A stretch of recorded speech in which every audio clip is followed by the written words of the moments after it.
ವಿದ್ಯಾರ್ಥಿಗಳೇ, ನೀವು ಬೆಳಿಗ್ಗೆ ಶಾಲೆಗೆ ಬರ್ಬೇಕಂದ್ರೆ ಏನೆಲ್ಲ ತಿನ್ಕೊಂಡು ಬಂದಿದ್ದೀರಾ?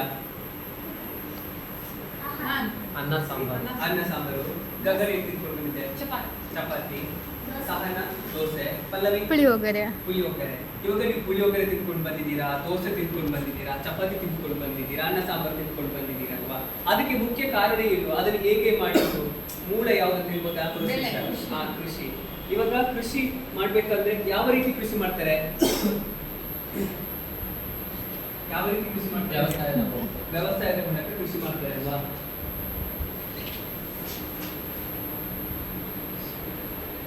ಇವಾಗ ವ್ಯವಸಾಯ ಮಾಡುದಂದ್ರೆ ಯಾವ ರೀತಿ ವ್ಯವಸಾಯ ಮಾಡ್ತಾರೆ?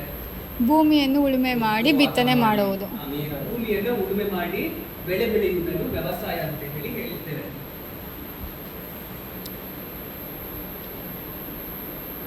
ಇವಾಗ ಭೂಮಿಯನ್ನು ಉಳುಮೆ ಮಾಡಿ ಯಾವೆಲ್ಲ ಬೆಳೆಗಳನ್ನ ಬೆಳಿಬಹುದು?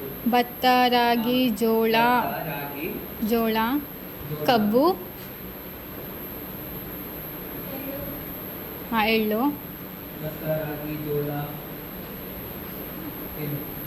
ಇಂಥ ಬೆಳೆಗಳನ್ನ ನಾವು ವ್ಯವಸಾಯ ಮಾಡಿ ಬೆಳಿತೀವಿ ಅಲ್ವಾ? ಇವಾಗ ಭೂಮಿಯನ್ನ ಉಳುಮೆ ಮಾಡಿ ಬೆಳೆಗಳನ್ನ ಬೆಳೆಯುವುದು ಮಾತ್ರವಲ್ಲದೆ ವ್ಯಾಪಾರದ ದೃಷ್ಟಿಯಿಂದ ಕೂಡ ಒಟ್ಟಿಗೆ ಬೆಳೆಯುವಂಥದ್ದನ್ನು ಕೂಡ ಕೋಳಿ ಸಾಕಾಣಿಕೆ ಆಗಿರ್ಬೋದು ಅಥವಾ ಜೇನುಗಾರಿಕೆ, ಕುರಿ ಸಾಕಾಣಿಕೆ ಮುಂತಾದವುಗಳನ್ನು ಕೂಡ ನಾವು ಮಾಡ್ತೀವಿ. ಅದನ್ನು ನಾವು ವ್ಯವಸಾಯ ಅಂತ ಹೇಳ್ತೀವಿ. ಅದನ್ನು ಸಹ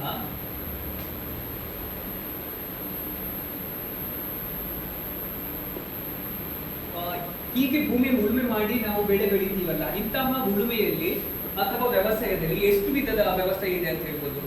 ಒಂದು ತೋಟಗಾರಿಕೆ, ಒಂದು ಮಿಶ್ರ ಬೆಳೆಗಳು ಬೆಳೆಯೋದು, ಮಾಮೂಲಿ ಸಿಂಗಲ್ ಆಗಿ ಒಂದು ಬೆಳೆ ಬೆಳೆಯೋದು.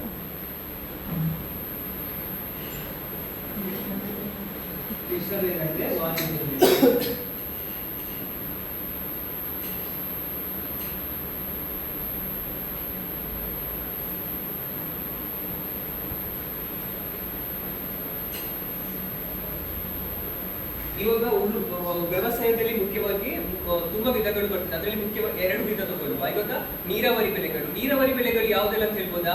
ಭತ್ತ, ರಾಗಿ, ಕಬ್ಬು.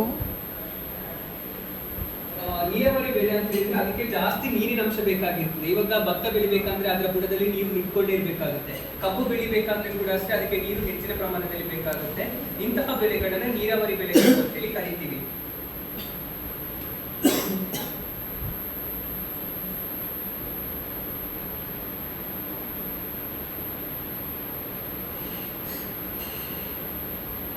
ಹಾಗೆಯೇ ವ್ಯಾಪಾರದ ದೃಷ್ಟಿಯಿಂದ ಮಾಡುವಂತಹ ವ್ಯವಸಾಯಗಳು ಕೂಡ ಇದ್ದಾವೆ. ವ್ಯಾಪಾರದ ದೃಷ್ಟಿಯಿಂದ ಯಾವೆಲ್ಲ ಬೆಳೆಗಳನ್ನ ಬೆಳಿತೀವಿ? ಗಗನ? ರೇಷ್ಮೆ ಬೆಳಿತೀವಿ. ನೆಕ್ಸ್ಟ್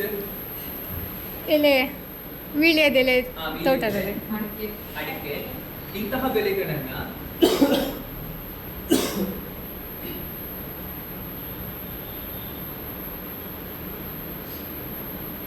ವಾಣಿಜ್ಯ ವ್ಯವಸಾಯ ಅಂತ ಹೇಳಿ ಕರಿತೀವಿ.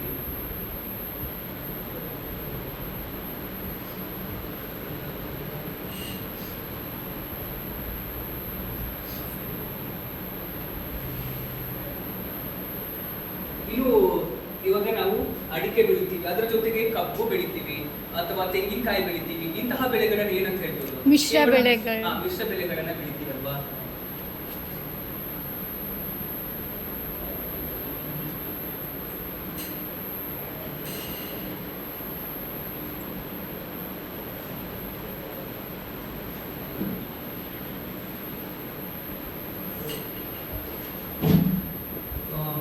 ಮಿಶ್ರ ಬೆಳೆಗಳು ಅಂತ ಹೇಳಿದ್ರೆ ಇವಾಗ ಒಂದು ಬೆಳೆಗಳನ್ನ ಬೆಳಿತೀವಿ, ಅದರ ಜೊತೆಗೆ ಬೇರೆ ಬೆಳೆಗಳನ್ನ ಬೆಳೆಯುವುದನ್ನು ನಾವು ಮಿಶ್ರ ಬೆಳೆಗಳು ಅಂತ ಹೇಳಿ ಹೇಳ್ತೀವಿ. ಇವಾಗ ನಾನಿಲ್ಲಿ ನಿಮಗೆ ತೋರಿಸ್ತೀನಿ, ಅದು ಯಾವ ಬೆಳೆ ಅಂತ ಹೇಳಿ ಹೇಳ್ಬೇಕು. ಯಾವ ವಿಧದ ವ್ಯವಸಾಯ ಆಗಿದೆ ಅಂತ ಹೇಳಿ ಹೇಳ್ಬೇಕು. ಗಗನ ಬಾಯಿಲಿ ಇವಾಗ ಇದು ಏನಂತ ಹೇಳ್ಬೋದಾ? ಜೋಳ ಯಾವ ವಿಧದ ವ್ಯವಸಾಯ ಆಗಿದೆ?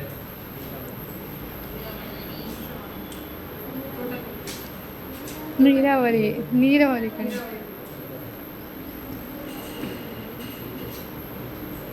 ಜೋಳ ನೀರಾವರಿ ಬೆಳೆಯ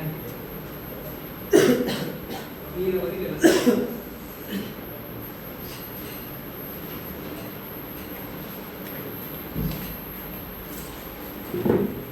ಇವಾಗ ಇವಾಗ ಇದು ಏನಂತ ಹೇಳ್ಬೋದಾ? ಇದು ಯಾವ ಬೆಳೆ? ಹತ್ತಿ. ಹತ್ತಿ ಬೆಳೆ. ಹತ್ತಿ ಬೆಳೆ ಯಾವ ರೀತಿಯ ವ್ಯವಸಾಯ? ವಾಣಿಜ್ಯ ಬೆಳೆಗಳು. ವಾಣಿಜ್ಯ ಬೆಳೆ.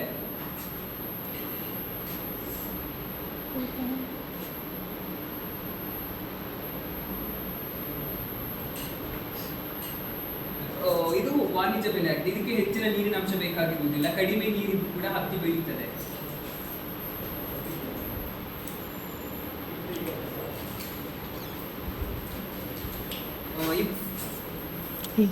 ಇದು ಯಾವ ಬೆಳೆ ಅಂತ ಹೇಳಿ?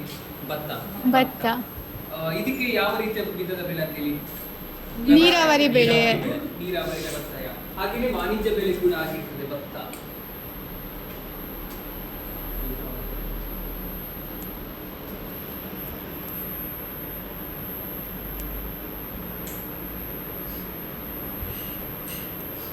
ಒಟ್ಟಾರೆಯಾಗಿ ನಾವು ಏನ್ ಹೇಳ್ಬೋದು ಅಂತ ಹೇಳಿದ್ರೆ, ಭೂಮಿಯನ್ನ ಉಳುಮೆ ಮಾಡಿ ಬೆಳೆಗಳನ್ನ ಬೆಳೆಯುವುದಕ್ಕೆ ವ್ಯವಸಾಯ ಅಂತ ಹೇಳ್ತೀವಿ.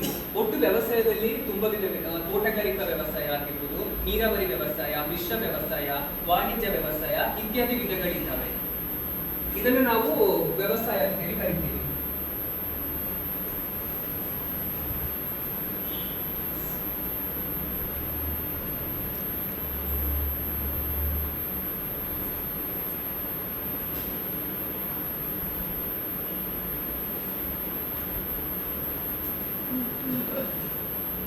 ಬಟ್ಟೆ